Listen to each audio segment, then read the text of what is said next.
प्रिय देशवासियों, आप सबको मेरा नमस्कार।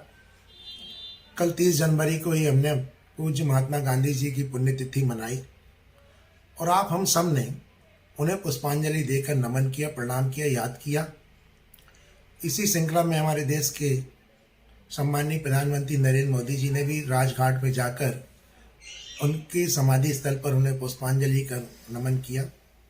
अमित शाह जी गृह मंत्री जी हैं, उन्होंने भी चित्र पर माल्यार्पण किया। मध्य प्रदेश के मुख्यमंत्री शिवराज सिंह चौहान जी ने भी गांधी जी को पुष्पांजलि अर्पित की।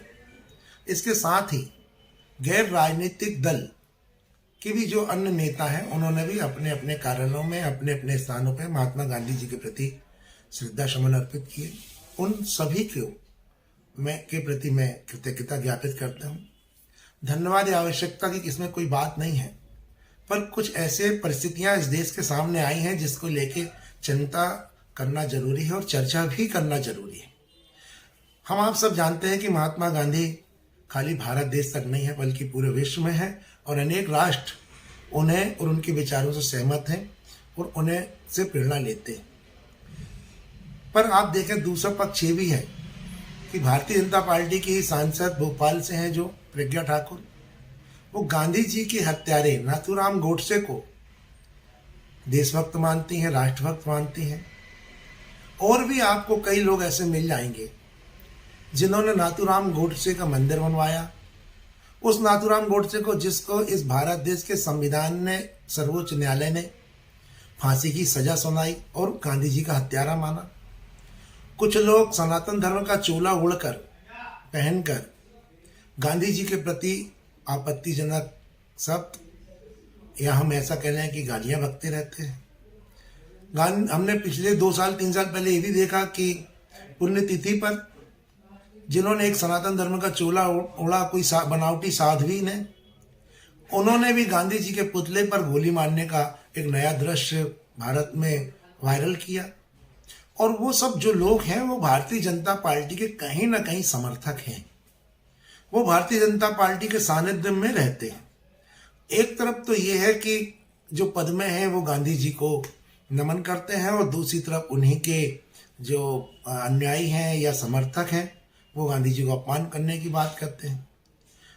वैसे तो मैं आज तक किसी आरएसएस कार्यालय नहीं गया, पर मुझे जानकारी है कि अनेक आरएसएस के कार्यालयों में नाथूराम गोडसे की फोटो लगी है।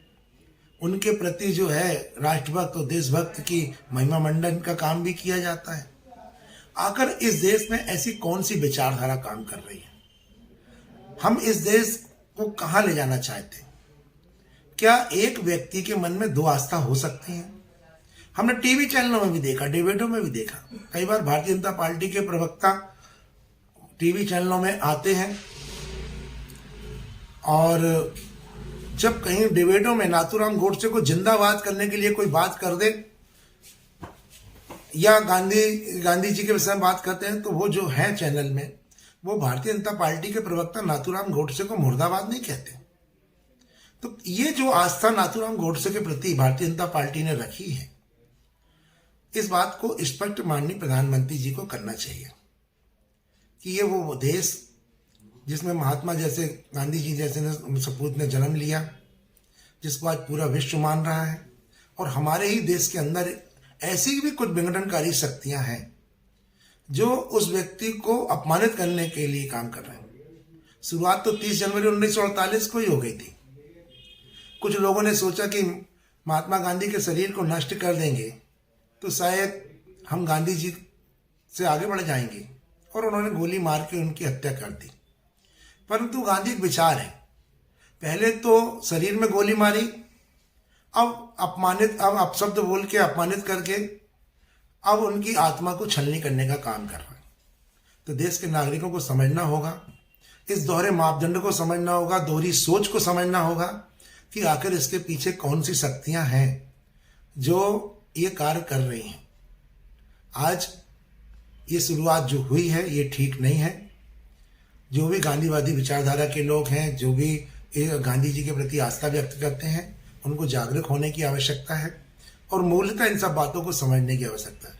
मैं माननीय प्रधानमंत्री नरेंद्र मोदी जी से आग्रह करूंगा कि आप जब राजघाट समाधि स्थल पर पहुंचे, आपने नमन किया, तो आप बताएं आपके पास गांधी जी के प्रति श्रद्धा थी या फिर अपने उन अन्यायों के प्रति श्रद्धा है जो गांधी जी को अपमानित करते रहते हैं। आज तक ऐसी घटनाओं पर आपने कोई भी अपने मन की बात क्यों नहीं की? कल आप अपने मन की बात कर रहे थे, आपने, हमें अच्छा लगा कि आपने एक हमारे जो वन प्राणी है शेरनी, उसकी डेथ पे आपने चर्चा की। जब वन जीवों पे चर्चा हो सकती है तो देश की अस्मिता जो है, देश का सम्मान जो है, हम उस पर चर्चा क्यों नहीं कर सकते?